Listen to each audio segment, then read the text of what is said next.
அல்ஹம்துலில்லாஹி நஹ்மதுஹு வ நஸ்தஈனுஹு வ நஸ்தக்ஃபிருஹு வ நஅஊது பில்லாஹி மின் ஷுரூரி அன்ஃபுஸினா வ மின் ஸய்யிஆத்தி அமாலினா மை யஹ்திஹில்லாஹு ஃபலா முதில்ல லஹு வ யுத்லில் ஃபலா ஹாதிய லஹு அஷ்ஹது அல்லா இலாஹ இல்லல்லாஹு வஹ்தஹு லா ஷரீக லஹு வ அஷ்ஹது அன்ன முஹம்மதன் அப்துஹு வ ரசூலுஹு அம்மா பஅத்.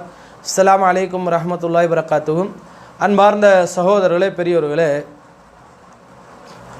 அதாவது அறிஞர் பிஜே அவர் குறித்து பலவிதமான விமர்சனங்களும் அவதூறுகளும் சமூகத்தில் பல வருடங்காலமாகவே கிளப்பப்படுகிறது. ஒரு பக்கம் விமர்சனத்தை ஆரோக்கியமான முறையில் நம்ம அணுகினாலும் அவதூறுகளுக்கும் நம்ம பதில் சொல்ல வேண்டிய கடமை நமக்கு இருக்குது.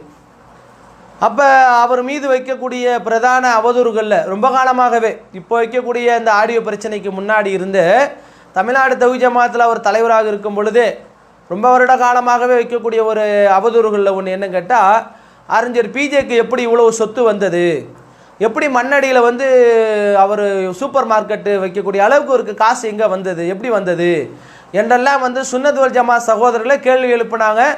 அது தொடர்பாக விவாதங்களில் கூட அறிஞர் பிஜே பதில் அளிச்சிருக்கிறாங்க. ஏன்னா விமர்சனங்கள் வேறு, அவதூறுகள் வேறு. விமர்சனம் நியாயமான முறையில் வரும்போது அது விளக்கம் கொடுத்துருக்குறாங்க, அது விவாதங்கள்லேயே அதுக்கு பதில் கொடுத்துருக்குறாங்க. ஆனால் அதே விமர்சனம் விஷமத்தனமாக அவதூறாக உருவெடுத்து சமூகத்தில் ஒரு தனி மனிதனுடைய தன்மானம் சூறையாடப்படும் பொழுது அதை பார்க்கக்கூடிய எந்த முஸ்லீமாலும் மௌனமாக இருக்க முடியாது. அப்போ அறிஞர் பிஜேயுடைய அந்த பொருளாதார சம்பந்தமான விஷயம் அவருக்குட்பட்ட விஷயமாக இருந்தாலும் அவர் பொது வாழ்க்கையில் இருக்கிறதுனால அவருடைய கொள்கையை நம்ம மக்களிடத்தில் கொண்டு போகிறதுனால, அவர் சொல்லக்கூடிய அந்த வழிகாட்டுதல்களை மக்கள்கிட்ட கொண்டு போகிறதுனால அவர் மீது சுமத்தக்கூடிய அபாண்ட பழிகளுக்கு நம்ம பதில் சொல்ல வேண்டிய தேவையும் பொறுப்பும் ஒவ்வொரு தாய்களுக்கு இருக்குது. அப்போ அன்புக்குரிய சகோதரர்களுக்கு, இப்போ நம்ம இங்கே என்ன பார்க்குறோன்னா, அறிஞர் பிஜேக்கு இத்தனை மூன் மார்க்கெட்டு எப்படி வந்தது, எவ்வளோ பணம் வந்தது, இதை ஒரு பக்கம் வைங்க, அதுக்கு நம்ம விளக்கம் சொல்லுவோம்.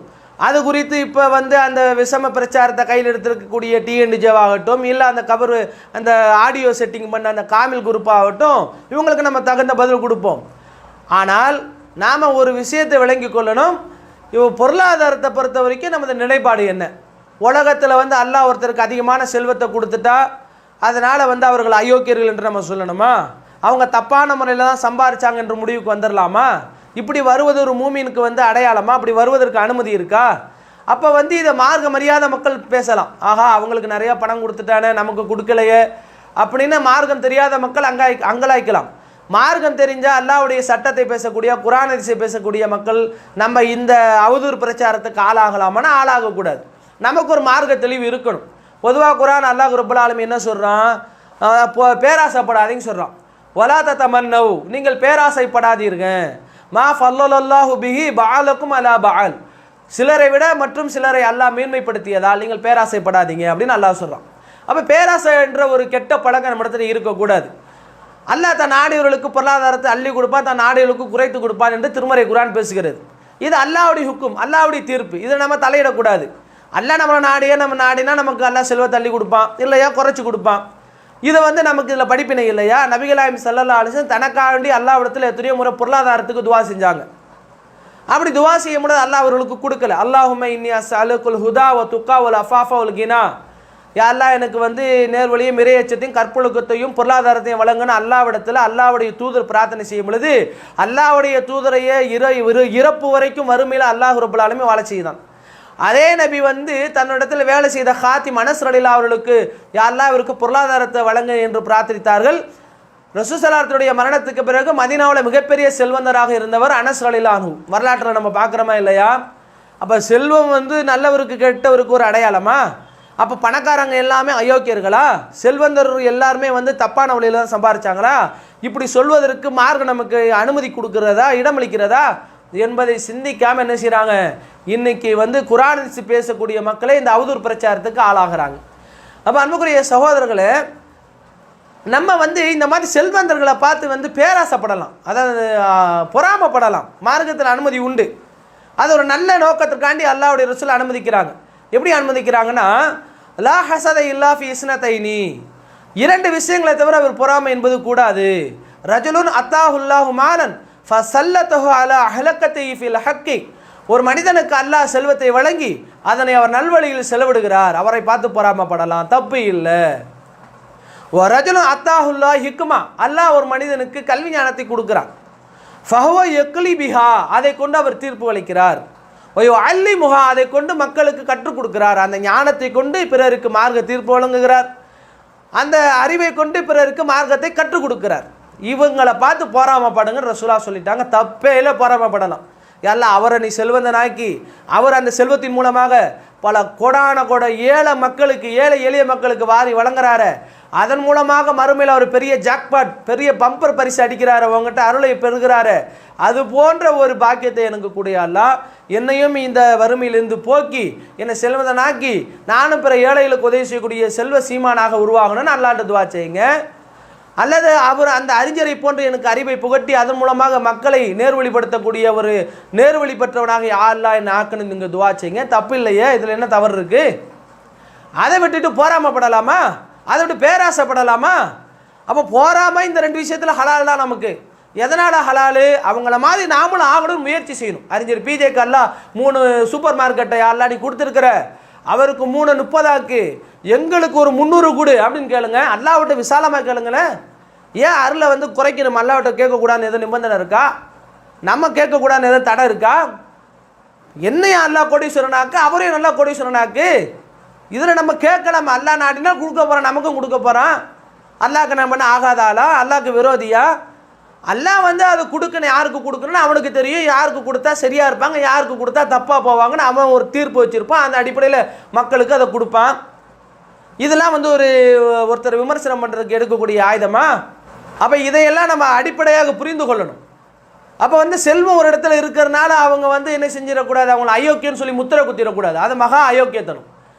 நபிகள் நாயகம் ஸல்லல்லாஹு அலைஹி வஸல்லம் காலத்தில் சஹாபாக்கள் அந்த மாதிரி ஒரு தடுமாற்றம் இருந்தது. சஹாபாக்கள்லாம் ரசூலுல்லாஹ் கிட்ட ஓடி வராங்க. எப்படி ஓடி வராங்கன்னா, அல்லாஹ்வுடைய தூதரை, எங்கள் கூட இருக்கக்கூடிய பணக்கார சஹாபாக்கள்லாம் ஸஹப அஹ்ல துஸூரி பி தரஜாத்தில் உலா வ நஈமுல் முகீம், அவங்க உயர்ந்த அந்தஸ்தையும் நிலையான சொர்க்கத்தையும் பெற்றுக்கொண்டார்கள் அப்படின்னு ஒரு கருத்தை முன்வைக்கும்போது ரசூலுல்லாஹ் கேட்குறாங்க, வமாதாக்க, என்ன நடந்ததுன்னு கேட்குறாங்க. அப்போ அவங்க சொல்கிறாங்க, யுஸல்லூன கமா நுஸல்லி வ யஸூமூன கமா நஸூமு, நாங்கள் தொழுவது போலவே அவங்க தொழுகிறாங்க, நாங்கள் நோன்பு வைப்பது போல அவங்க நோன்பு வைக்கிறாங்க. அது மட்டும் கிடையாது, சத்தக்குன வலா நத்த சத்தக்கு, அவங்க தர்மம் செய்கிறாங்க, எங்களால் தர்மம் செய்ய முடியல. ஓ யூத்தி கூன வலா நூத்திக், அவங்க வந்து அடிமை விடுதலை செய்கிறாங்க, எங்களால் அடிமையை விடுதலை செய்ய முடியலை. இது போன்ற ஒரு குறைபாடு எங்களுக்கு இருக்கு. யாரை சொல்ல, அவங்க அளவுக்கு எங்களால் நன்மையை கொள்ளையடிக்க முடியலை. அதற்கு நபிகள் நாயகம் ஸல்லல்லாஹு அலைஹி வஸல்லம் சொல்கிறாங்க, அஃபலா வ அல்லிமுக்கும் ஷையா, உங்களுக்கு ஒரு செய்தியை நான் சொல்லி தரட்டுமா?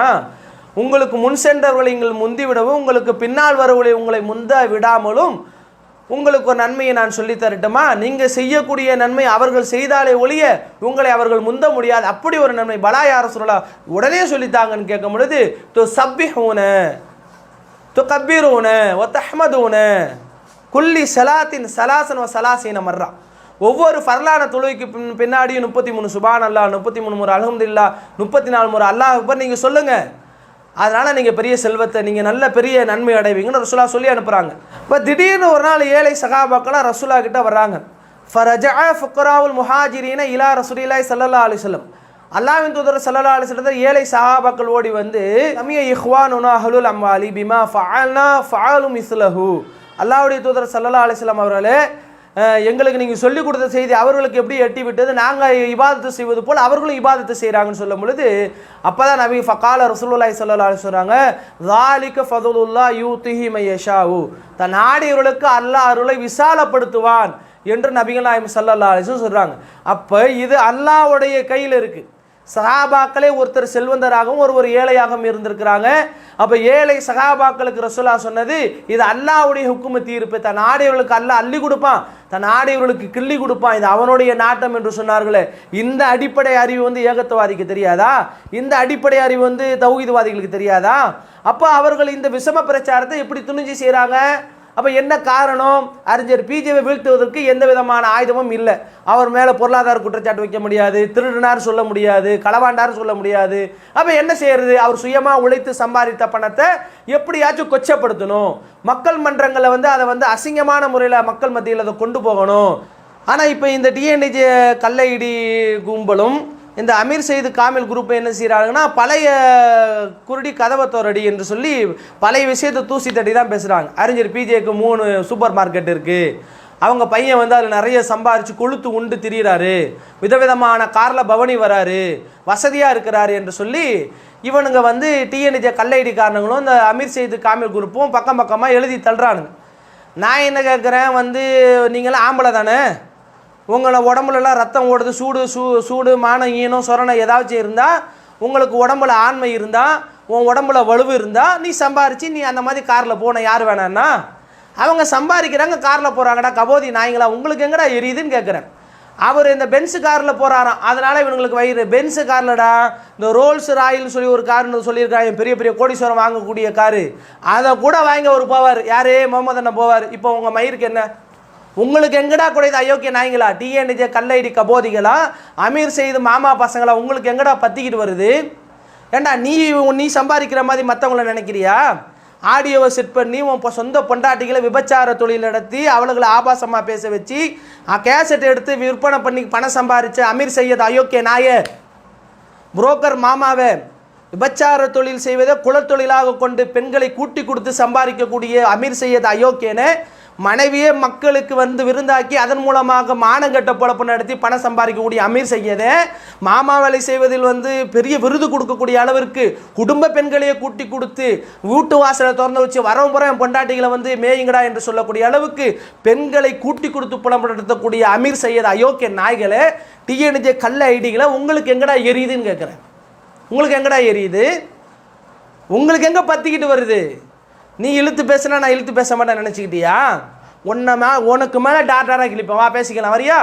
சென்னைக்கு மண்ணடிக்கு வாடா, அமீர் செய்யது வாடா, ஐயோக்கே நாய வாடா, வந்து பேசிக்கோ வா. பிஜேடி 3 மார்ட்டை பற்றி பேசணுமா பேசலாம் வா. என்ன விவகாரத்தை பற்றி பேசணும், எந்த பொருளாதார விஷயத்தை பற்றி பேசணும், வாடா என்கிட்ட வந்து விவாதி வா. இல்லை பேசி பார்த்துக்கலாம், நீ எப்படி அசிங்கமாக பேசுறியா பேசி வா, நானும் பேசிக்கலாம் தயாராக இருக்கிறேன் வா.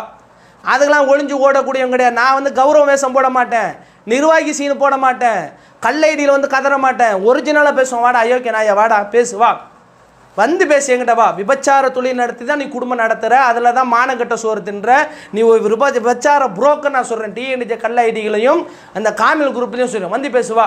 உங்களுக்கு எங்கே மயிர்கிட்ட பற்றிக்கிட்டு வருது? அவர் அப்படி தான் நான் சம்பாரிச்சு ரோல்ஸ் காரில் போடுற முகமது, என்னடா பண்ண போகிறீங்க? என்ன பிடுங்க போகிறீங்க நான் கேட்குறேன். என்ன உங்களை நீ கல் ஐடியில் தான்டா எழுதுவேன், ஐடியில் எழுதுவேன், நான் பதிவு போடுவேன். ஆம்பளையாக இருந்தால் நீ பதிவு போட்டு பேசுவா. என்னவோ மானம் கட்டவங்களா, சூடு சொரணை கட்டவங்களா, யார்கிட்டடா பேசுறீங்க அயோக்கிய நாய்ங்களா? வாடா நேருக்கு நேராக வந்து பேசுகிறா. சீன் போடுவோன்னு நினச்சிட்டியா? நிர்வாகி மாதிரி உட்காந்துட்டு கல்லைடி எழுதுறோம் நானா? கௌரவ குறைச்சல் பார்த்து வந்து நான் மானே தேனேன்னு எழுதுவேன்னு நினச்சிக்கிட்டியா? மானம் கப்பல் ஏறணும் அயோக்கிய நாய்களா உங்களுக்கெல்லாம். வாடா இடம் வந்து பேசுகிறா வாடா வா. 3 மார்ட்டை பற்றி விவாதம் பண்ணணுமா பண்ணுவோம் வா, பிரச்சனை இல்லை. என்ன விஷயம் பேசணும் சொல்லு. அப்படி தான் முகமது தெரிவார். விதவிதமாக பைக்கில் போவார், காரில் போவார். நல்லா எரிஞ்சு சாவுங்கடா அயோக்கிய நாய்ங்களா, டிஎன்ஜே நாய்ங்களா, நல்லா எரிஞ்சு சாவுங்கடா அயோக்கிய பயல்களா. எல்லாம் ஒருத்தருக்கு செல்வத்தை கொடுத்தா அதை பொருந்திக்கிட்டு போடா, இல்லை நீ சம்பாரிடா. உங்களை மாதிரி நினச்சிக்கிட்டீங்க, மனைவிமார்களை கூட்டி கொடுத்து தொழில் செய்யக்கூடிய டிஎன்ஜே மாலை நிர்வாகி மாதிரி நினச்சிக்கிட்டியா? காமில் குரூப்பு மாதிரி நினச்சிக்கிட்டியா? உழைச்சி சம்பாதிக்கிறாங்க அவங்க கடையில் நான் வேலை பார்த்தேன் 3 மாதம் லாக்டவுனில். ஊரில் உள்ள கம்பெனிகளை பூரா அந்த நேரத்தில் வேலை ஆட்களை நிறுத்தும் போது கூட அவங்க வேலை ஆட்களை நிறுத்தலைடா. 2 மணி வரைக்கும் தான், காலையிலேருந்து 2 மணி வரைக்கும். அதுக்கும் முழு சம்பளம் கொடுத்தாங்க, சும்மா வச்சு சம்பளம் கொடுத்தாங்கடா அங்கே உள்ள ஊழியர்களுக்கு. நானும் 3 மாதம் வேலை பார்த்தேன்டா அந்த கடையில். அவங்க நேர்மை எனக்கு தெரியும். வெளியில் வந்து பேசினா கூட நான் பேச எனக்கு தகுதி கிடையாது, வெளியில் உள்ளவங்க போய் பேச முடியாது. நான் கண்கூடாக பார்த்தேன் அவங்க நேர்மையை, முகமதனுடைய நேர்மை நான் கண்கூடாக பார்த்தேன். பிஜே பார்க்கல அந்த இடத்துல, அவர் பிஜே கடையில் நான் இல்லை, முகமது அண்ணன் கடையில் வேலை பார்த்தேன். அவர்கிட்ட தான் போய் வேலை கட்ட, அவர்கிட்ட வேலை செஞ்சேன். இப்போ நாம் என்ன கேட்குறேன், அவர்கிட்ட நம்ம வேலை செஞ்சோம், அவர் நேர்மையை நான் கண்கூடாக பார்த்தேன். எவனுக்குடா குத்துது, எவனுக்கு பற்றிக்கிட்டு எரியுதுன்னு கேட்குறேன். எந்த நாய்க்கு பற்றிக்கிட்டு எரியுது? நேரடியாக பேசுவா, பதிவு போட்டு பேசுவா, ஏன்னா நேரில் உட்காந்து விவாதிக்கலாமா? என்ன பிரச்சனை வா, நேரில் உட்காந்து விவாதிப்போம். கல்லடியில் கதறாதீங்கடா, ஒரிஜினலாக எழுதுங்க, ஒரிஜினலாக பேசுங்க, நேர்மையாக நடங்க. கல்லடியில் கதறவன தான் இந்த சமூகம் நம்புது. நேரடியாக பேசுகிறா அவன் அயோக்கியம், இப்படி பேசுகிறாரு, அசிங்கமாக பேசுகிறாரு, பச்சையாக பேசிட்டாரு. அப்போ நீ அவதூறு பரப்பலாமா? நீ பச்சையாக எழுதலாமா? ஒரு தனி குடும்பத்தை எப்படி பச்சையாக அந்த ஐடியில் எழுதலாமா நீ? அப்போ எழுதுறதுக்கு என்ன நியாயம் இருக்குது? அப்போவா நேரடியாக உட்காந்து பேசுவோம். அப்போ உன்னுடைய உருட்டல் மிரட்டலுக்கெல்லாம் அஞ்சக்கூடிய ஆள் நாங்கள் கிடையாது. அது டிஎன்ஜே திருட்டு கபோதி ஐடிகளுக்கும் மாநில நிர்வாகிகளுக்கும் சொல்லிக் கொள்கிறேன். அமீர் செய்து போன்ற கூட்டி கொடுத்து பொழப்பு நடத்தக்கூடிய மாமா பயிர்களுக்கும் சொல்லிக் கொள்கிறேன். எதுவாக இருந்தாலும் நேருக்கு நேராக விவாதிக்கக்கூடிய திறமை அல்லாஹ் எனக்கு கொடுத்துருக்கிறான். அந்த தில்லை எனக்கு கொடுத்துருக்கிறான். வா உட்காந்து நேரில் பேச. நீ ஆம்பளையாக இருந்தால் வா என்கிட்ட நேரில் மண்ணடிக்கு வா. கம்பஞ்சபுருளா அவனை ஏற்கனவே கூப்பிட்டுட்டு அவனை ஏற்கனவே சொன்னேன், நீ என்னை தொடாத வரைக்கும் நான் அவனை தொட மாட்டேன். நீ தேவையில்லாமல் உள்ளே என்றானா உன் மானம் கப்பல் ஏறும். உனக்கும் சொல்லிட்டேன். அமீர் செய்து ஒரு அப்பன் ஆத்தாளுக்கு பிறந்திருந்தா, உன் அப்பா ஆத்தா உன்னை உண்மையான முறையில் உன்னை பெற்றிருந்தா வாடா சென்னைக்கு வந்து என்கிட்ட வாதம் பண்ணுவா. நீ என்னென்ன பேசணும்னு நினைக்கிற எல்லாம் நேரில் உட்காந்து பேசிக்கிறேன், இல்லை நீ பதிவு போட்டு பேசு, வா பார்த்துக்குவோம். அப்போ எவன் கல்லடியில் வந்து தேவையில்லாமல் அவதூறு பரப்புறானோ அவனுடைய தண்டவாளத்தை ஏற்றும் விதமாக அவனுக்கு தகுந்த பதிலடியை நாம் கொடுப்போம் என்று என்னுடைய உரையை நான் நிறைவு செய்து கொள்கிறேன். வாஹிர் தாவானா அல்ஹம்துலில்லாஹி ரப்பில் ஆலமீன். அஸ்ஸலாமு அலைக்கும் வரஹ்மத்துல்லாஹி வபரகாத்துஹு.